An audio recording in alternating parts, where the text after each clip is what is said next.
Hey, what's up, everybody? Episode 205 of the Whomst podcast. I'm your host, George Collins. It's been a week. Last time I recorded, it was like 2 weeks ago because it was Thanksgiving holiday, and I had a 3-day weekend coming up. And you know what? I didn't want to record during then. So the last episode about blaming Walmart and stuff like that was like 2 weeks ago. So yeah, I'm back at it, back to work. It's like 3-day weekend didn't happen. I already guessed that it wasn't gonna. It was just gonna fly by, and it did. Even though I tried to like get some stuff through, like get some stuff done, I did finish this one book, Idol by Regina Watts. That's a really good book. Just to put it plainly, it's like schizophrenic falls in love with a celebrity, kidnaps him, and it's just a spiral of a story. I don't want to give up too much because I will give up details. That's not. uh, yeah. I think I might have gave away too much with the schizophrenic thing, but it goes a little bit deeper than just that. You know, it's a lot of issues with this character. I recommend it. After my stuttering, I recommend it. Check the description. There'll be a link in Amazon if you want to check it out yourself. I recommend it. Regina Watts is a really good author. Because I remember like last year I had read Nun Massacre. It was a book made after a game, and I've never seen that before. I never seen somebody write a book after a game. And after I've done that, now I've noticed that they do that a lot now. Dead Space got books. Resident Evil got books. I'm like, oh, okay. I could get into this. I think that's my favorite genre of books right now. It's because usually it's kind of backwards. They'll make a movie, and then it'll be like a video game made, and those are always about 90% really shitty, right? So, but I think it's very interesting, especially if I'm already into the video game, someone creating a book. If I'm really already into the game, like, yeah, that'd be really nice to like learn some more lore or like get some more background details that they couldn't fit into the game without adding unnecessary hours to the game, like that. So I think it's fascinating. Oh, Death Stranding, that's another one. Death Stranding, especially that confusing ass game. It's nice to have somebody. You basically get a peek into the author's mind from the game. It's cool. So check it out. Regina Watts' Idol. It has like a ghost face as the cover. You'll see it. It's pretty. It kind of stands out. Check it out. That's my book recommendation for the year. I'm fucking slow. I read books. Right now I'm actually reading. I got 2 books that I'm actually trying to finish. One right now is an audiobook. It is, let me see. It's something about going high in the dark or some shit like that. How high we go in the dark. I would explain what it mean, what is about, but I really don't know. All I know is like they're combating their version of like an airborne disease, and this airborne disease transforms the insides of whoever gets it, and it usually attacks just children, but yeah, so they going through that with like pandemics and stuff like that. It's a very COVID written book, but I like the stories. It's very heart wrench. What's the term? Pulls at the heartstrings. Sad. It's a lot of children's death. Why am I laughing? In the early parts of this book, but they kind of explain it. It's sad, but in like a good, oh, this is a very interesting read type of way, if that makes sense. And then after I finish that, I'm going to read. Let me make sure. Duvet or Duval Knox. Vay Knox. Knox. Duvet or Duval. I've never actually heard it said out loud, So he has a book called The Pussy Detective. It'll be in the description as well if you want to check it out. The reason why I want to read his book, that's my next book after that audiobook, right? Because I've been following him on Twitter and Substack, right? And he has a very unique way of talking on there. And if his book is anything like how he talks on Twitter and Substack, this is going to be a very unique read, and I want to experience it for real. Plus, he's from my hometown, where the place I was raised, not Vegas, but St. Louis. So supporting my people, man. So if he, like I said, it's going to be a very unique read. If it is like his Twitter and stuff like that, it seems like it. I'm not really sure.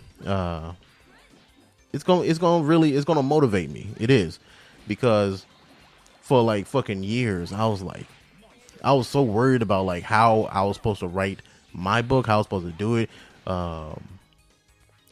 And because it was always seemed like these like literature elitists, always like kind of like low key gatekeeping how people are supposed to write books and stuff like that.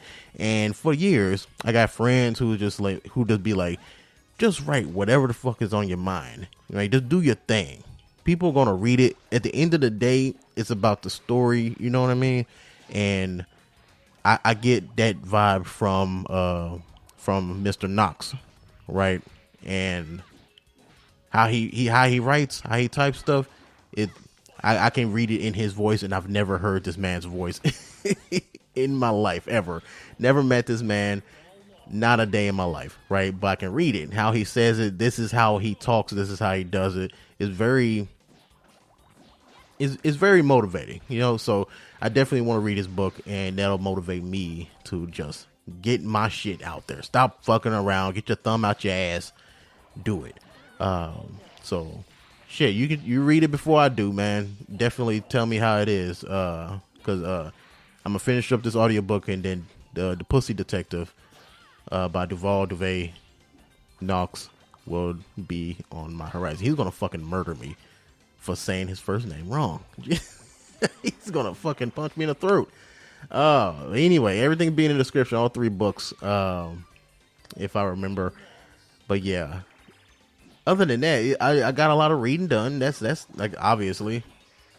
So I'm proud of that. But I still got this thing in my mind. I don't know why. Even though I did all that, and I made multiple YouTube videos in that 3-day weekend, right? I was able to finish Idol finally by Regina Watts. I fixed my webcam. The camera I thought was broke. For some reason, I thought I got like a faulty one. The camera I bought, if you check out some of my old YouTube videos, the one where they actually look nice and I'm actually on camera for the podcast, for some reason I could never get it working as a webcam, right? Even though you're supposed to. This whole fucking time it's been a USB cord, right? So I figured that out. Made some YouTube videos. Maybe not edit a lot of them, but I made podcasts. I made what else? I did a lot of stuff, honestly. I did a lot of stuff. I can't think of it because I'm like trying to look for it. And I still, by the time the end of that 3-day weekend come, I'm like, damn, I didn't get shit done for real. I got so much done, but I felt still in my mind. I'm like, damn, I could have did more. I don't know what. How can I satisfy myself? My girlfriend even asked that, like, what can you do that will satisfy you? Will make you feel this hole that you think you're not getting shit done with? And I don't know. It was a legit question. It was a good question, and I don't know. I don't know what, except like money. I don't know. That seems generic, I guess. It's like, where money.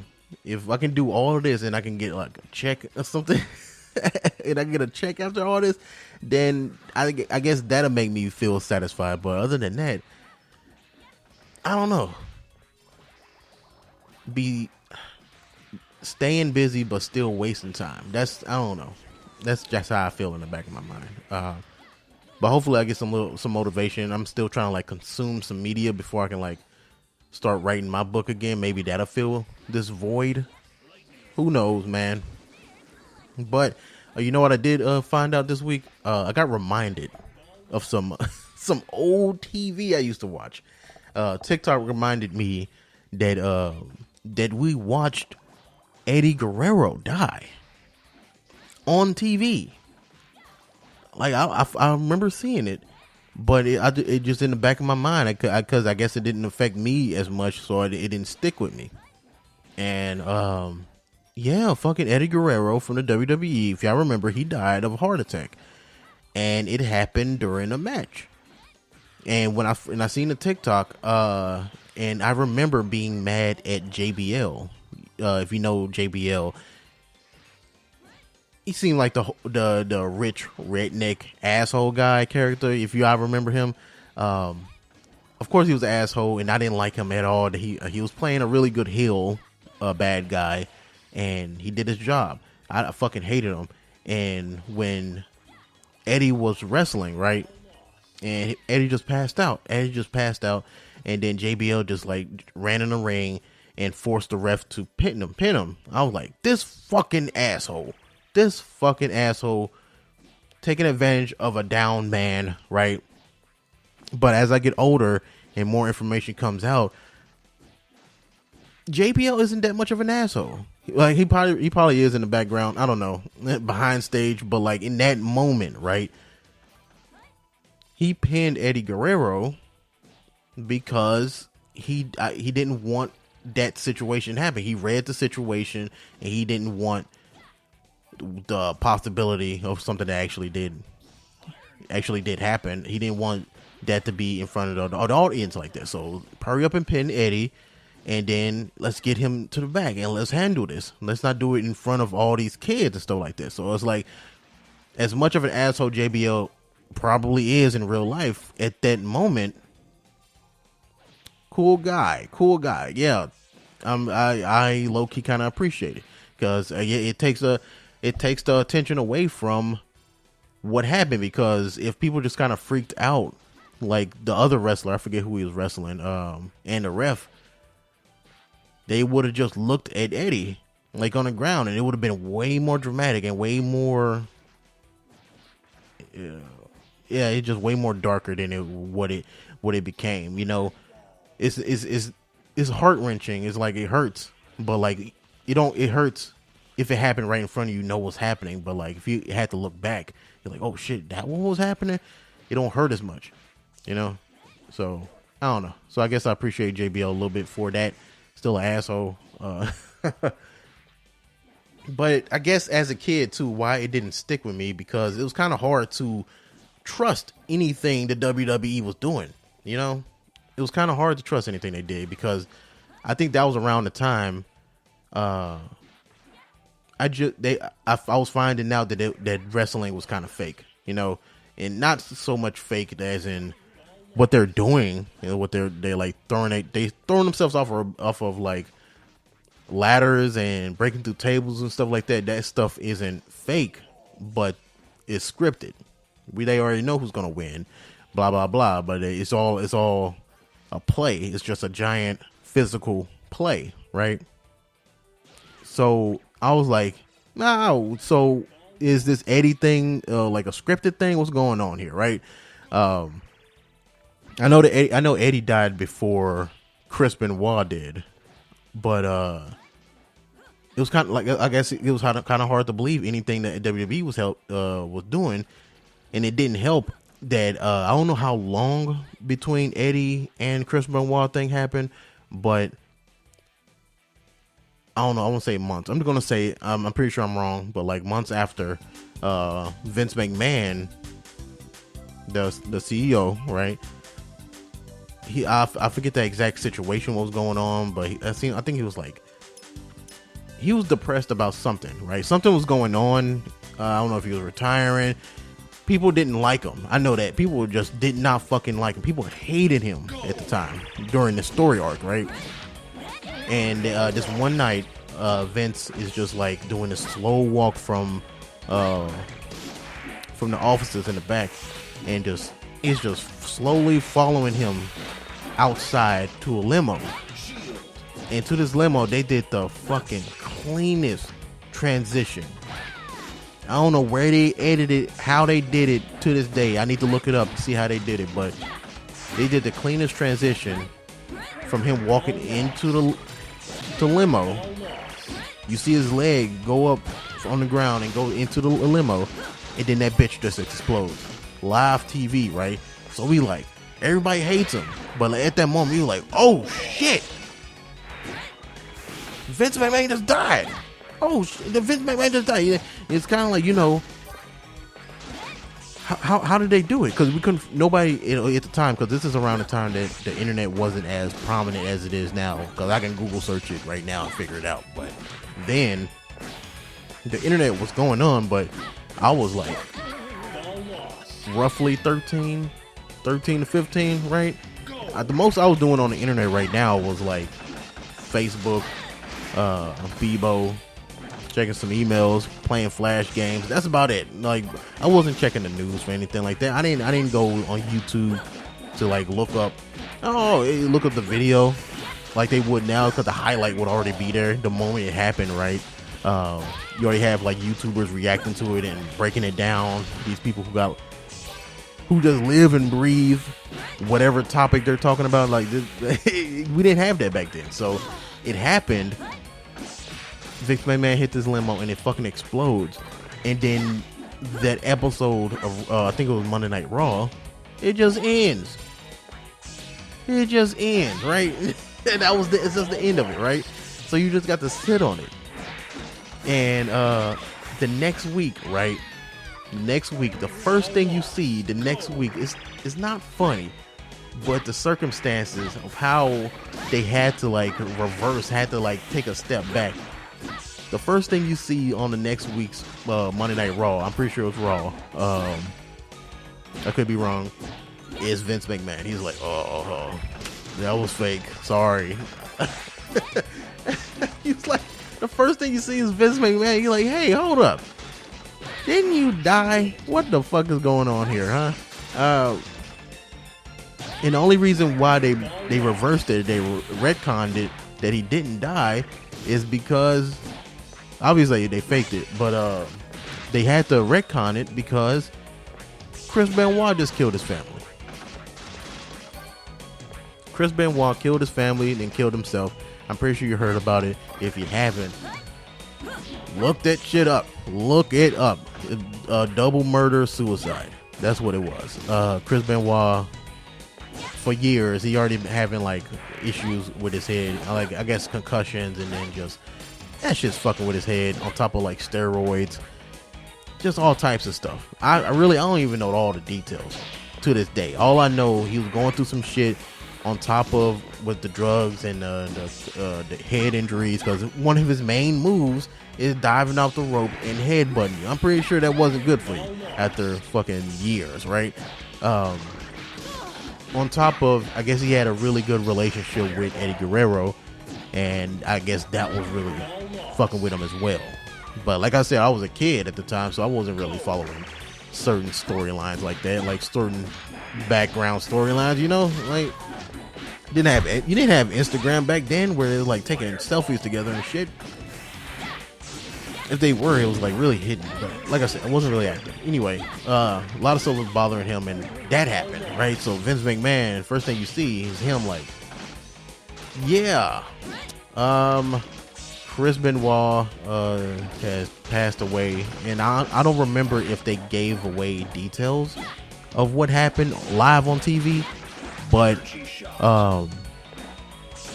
yeah, he just kind of announced it, and then they did like a small moment of silence kind of thing and showed his picture, but because of what the fuck he did, they didn't stay on it. They just like, hey, this wrestler died, pretty sad, but don't be too sad. All right, let's keep going because he's a piece of shit. All right.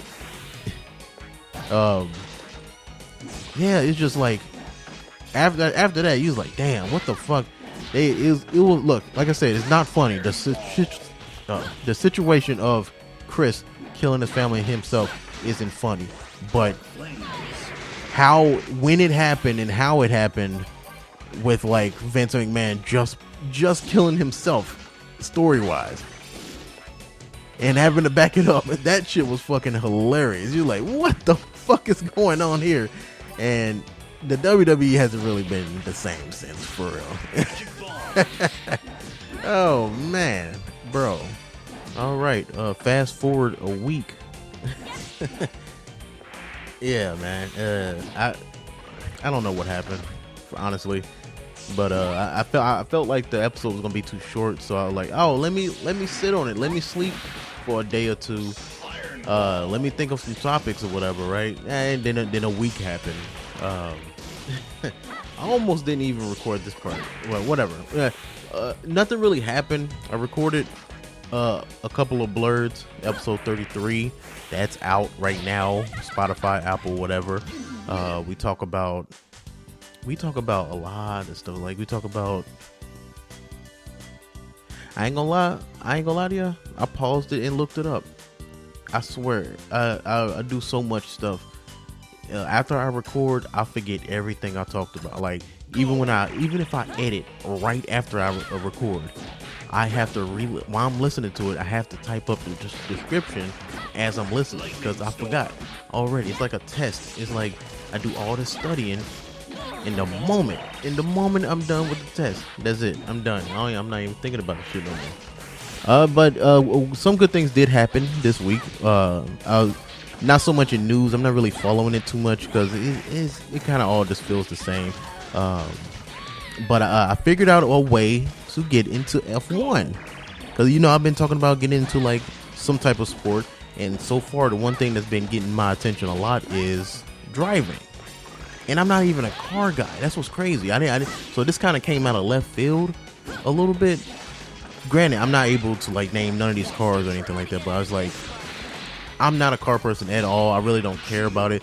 But I think my obsession with like ugly cars got me into F1.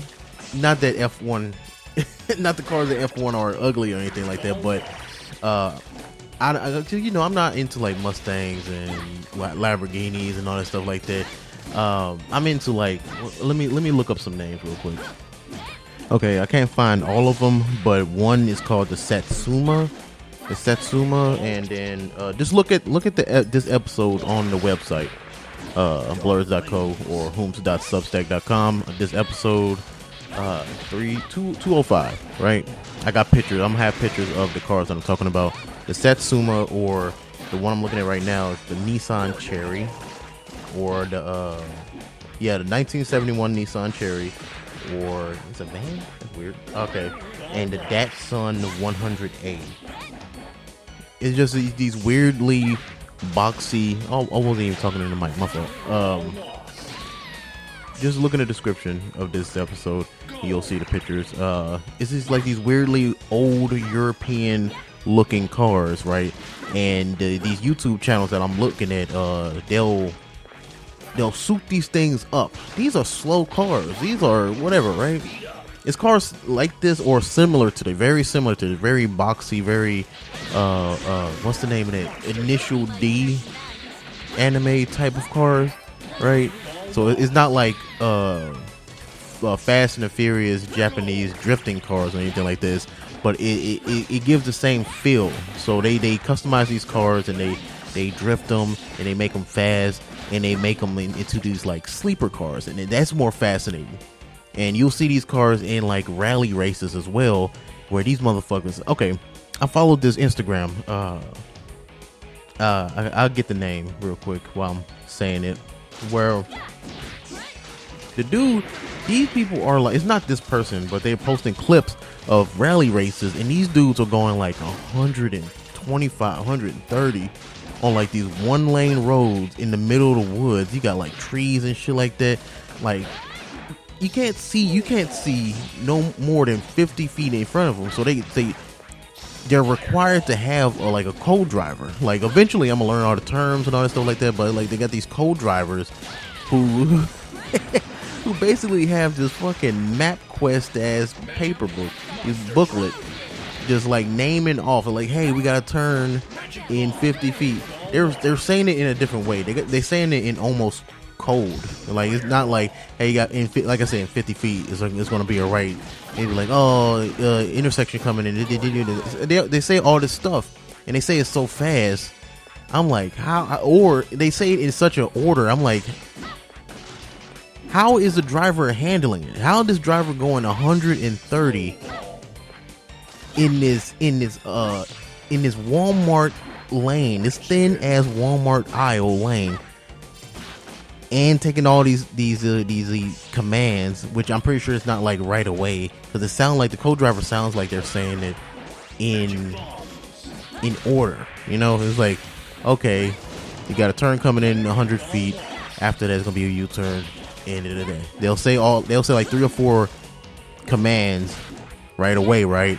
And then they'll come back to the first one when it's coming up. It's like, that's just confusing. I don't know if it's just me, how my brain works, but that car will be wrapped around a tree in a minute. It's like, hey, yo, stop talking. Let me handle it. It's like, let me find a damn. Oh my God, I punched the damn mic. Lease. Oh my God. Instagram makes shit so complicated. Like, I'm just trying to find the latest person I followed. Okay, there we go. You can follow it too. Let me try to save it. The_right_pedal, right? And they like I said, these are the people that got this that I ran into, I guess, because of the algorithm on Instagram. They see me liking, besides all the damn twerking videos, hey, this guy likes rally cars and F1 and stuff like that. Did I finish that? I don't even think I finished that thought. I got into F1 by not getting into F1 because I was having the hardest time trying to get into it now, because I'll look at these races and stuff like that, and now I'm looking at it, and I'm looking at it for a long time, but I'm not comprehending anything that's happening, and I'm not remembering names, anything, right? Because you can't just jump into F1, because these dudes are just like they just rattling off shit. They rattling off drivers' names, their history, social security number, all types of shit, right? All types of stuff. Like, you just like, oh, number 2, they took a turn. It's like, I don't know if it's just my eyes, but I can't see numbers on these cars. I see colors, I see stuff like that. I'm taking it in like I used to do with football. It's like, hey, I like this team because of the uniform. It's like that's time. It's like, so I'm just kind of trying my best to follow these cars just based off color, and I'm just kind of recognizing the brand names or so like that, but I don't see numbers. The hood, where they have like drivers' names and people's places, they're so small, or they don't show it for a long time on the screen. I can't really follow it, right? So I was having a hard time not only enjoying it, but comprehending what the hell I'm looking at, right? Like I said, they got like European names and Italian names, so like that. Daniel Randall, all these names, right? Until a couple days ago, I realized that F4 is a thing. And what the hell is F4? You want to take a guess? It's kind of like, you know how like MLB baseball, they have their like minor teams. I think it's called double A's or whatever. So it's like these, like, is it like locals or like that? It's like smaller teams, and then they build up from that, right? Something it's like that, or at least F3 and F2 is more like that. It's like the double A teams. F4 is like college. It's not necessarily a college sport, but it's how the age group is in college. You know, like 18 to 20. I hope y'all can't hear that car. I hope y'all can't. I just looked at the sound. It looked like I'm hitting P's really hard again. My fault. Once I get into a topic, I stop looking at the sound, the wavelength when I'm recording. But yeah, F4, it's kind of like college. Oh my God, stop punching the mic. F4 is like the college of F1. So they got these young kids, and as much Yeah, I ain't gonna lie, it got me more into it. But F4 has 2 black kids in it.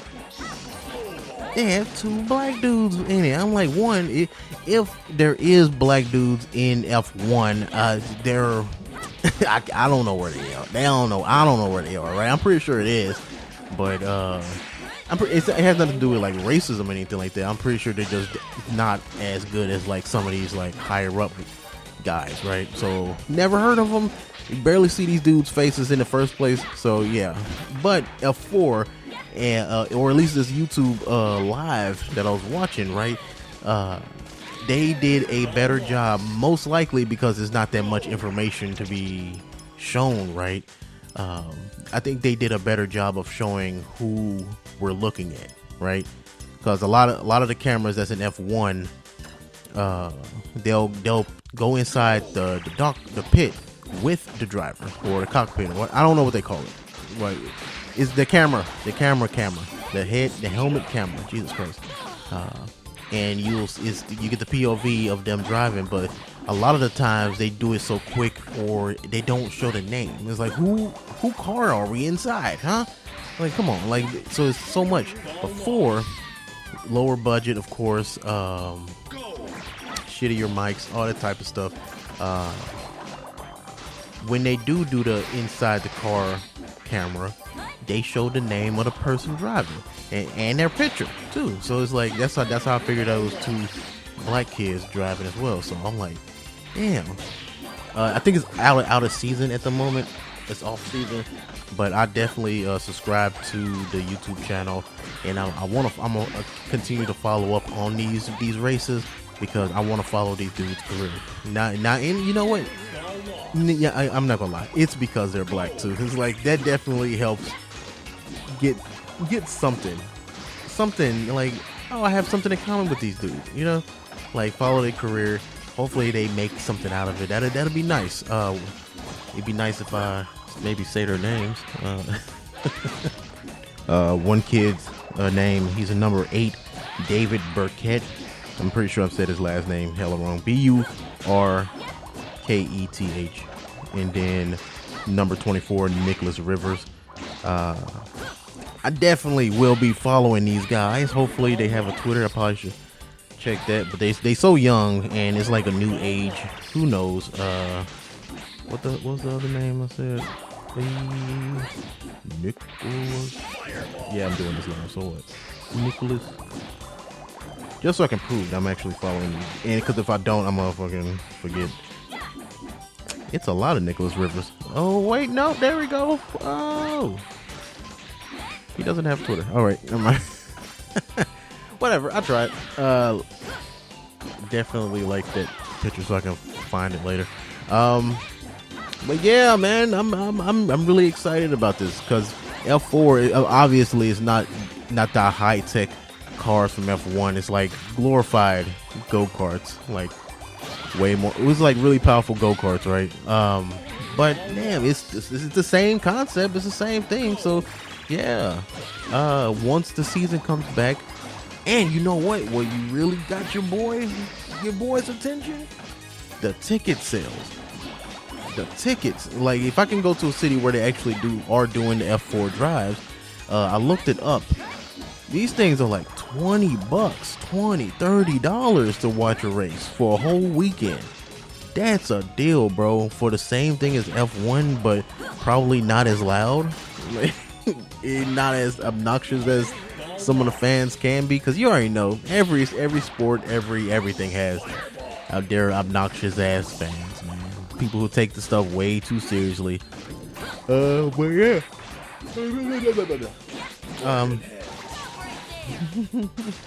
But yeah, I'm actually really excited about getting into this. But in the meantime, while F4 is out of season, I'm going to continue watching these rally races, man. Because it's oh man, it hits that thing, that part of my brain where it's like anxiety. I'm like, oh man, because look, not to be that guy, you know, I ain't trying to be like, oh yeah, I can drive these cars. I probably can. But the thing is, you know what scares me? How fucking cheap I am. how afraid I am on losing money, because I probably do the F1 if I was skinny, because you have to be skinny to drive these damn cars, right? If I just any of these rally race cars, or the like any of the F cars, that's a lot of money. They so expensive, but they're so fragile at the same time. It's like they built to break almost. And I'm all I can think of every time I see crash and stuff like that, and usually is exciting. Unfortunately, it's just that's how humans are, man. It's just crashes are exciting, but same time, I'll hate to be the driver. Not so much for the crash itself, but it's like, damn, I wasted a lot of money. This car is $1 million goddamn dollars. All these millions of dollars worth of money in time. It's not even just the car, it's just people working on it, the managers, all this stuff. And then some of these dudes get into crashes on the first lap. Oh man, you talking about fucking suicide inducing. Jesus. Like, imagine months of training, because they go through like G-force type of training and stuff like that. Because I guess it's a lot of G's to drive these things, right? I'm just going based off of what I've heard on podcasts, stuff like that, right? And go through all these months, all this money, all this training, and then you wreck first lap, or your car, or worse, your car does like break down. And according to like at least 2 episodes that I watched on the Netflix, it's like a F1 show on Netflix, and you'll see these dudes talking about like it's like they give up, but in reality they can't do it. They can't come back after like let's say engine fail. Oh, we're out of the race, right? Instead of like trying to fix it. But I guess I don't know. It's a bunch of unwritten rules I don't know about either. It's like they can't replace wheels or something like that a certain amount of times. I don't know what's going on with that. So they got to like ration out how many times they do it, or get permission to do it if they do have to change wheels. I don't know. I'm just kind of like going off of memory at this point until I'm more into it. But yeah, it's a bunch of rules, arbitrary ass rules from what I can see. And that's the one thing that's going to annoy me, especially once I do get really into the stuff. So yeah, it's a lot, and hopefully I can't wait to be able to share this experience with y'all. Yeah. But for now, I'm just going to end the episode. I'm glad I was actually able to tell y'all that, because I was thinking about just telling y'all in the next episode how everything's going, but who knows? I'm in a weird headspace at the moment. Honestly, if you made it this far, do your guy a favor. Share the show. Share a show with your friend. Like, just send it to their DM. Don't explain it. Just send it to them. All right, because I'm in a weird space. I'm not really sure. Because I enjoy doing the show, y'all. I really do. I'm just gonna leave it at that. I really enjoy doing the show. It'll help if y'all would share it and help grow the show. But yeah. Future stuff happening with YouTube. Same old show, just it'll be on YouTube. I'm recording a bunch of video game gameplay. Not so much for skill, but for background for the show. So a little sneak peek for people who make it to the end of the show. So you can subscribe on YouTube. The Whomst. You'll see my logo. I'm pretty sure I'm the only the Whomst podcast. So yeah, I appreciate y'all for listening. Thank you for being patient with me, by the way, too. I know the show hasn't been, at least the Whomst anyway, hasn't been consistent like it used to be. I'm trying my best. That's all I can really say. To the future. Am I right? See y'all next week or whenever.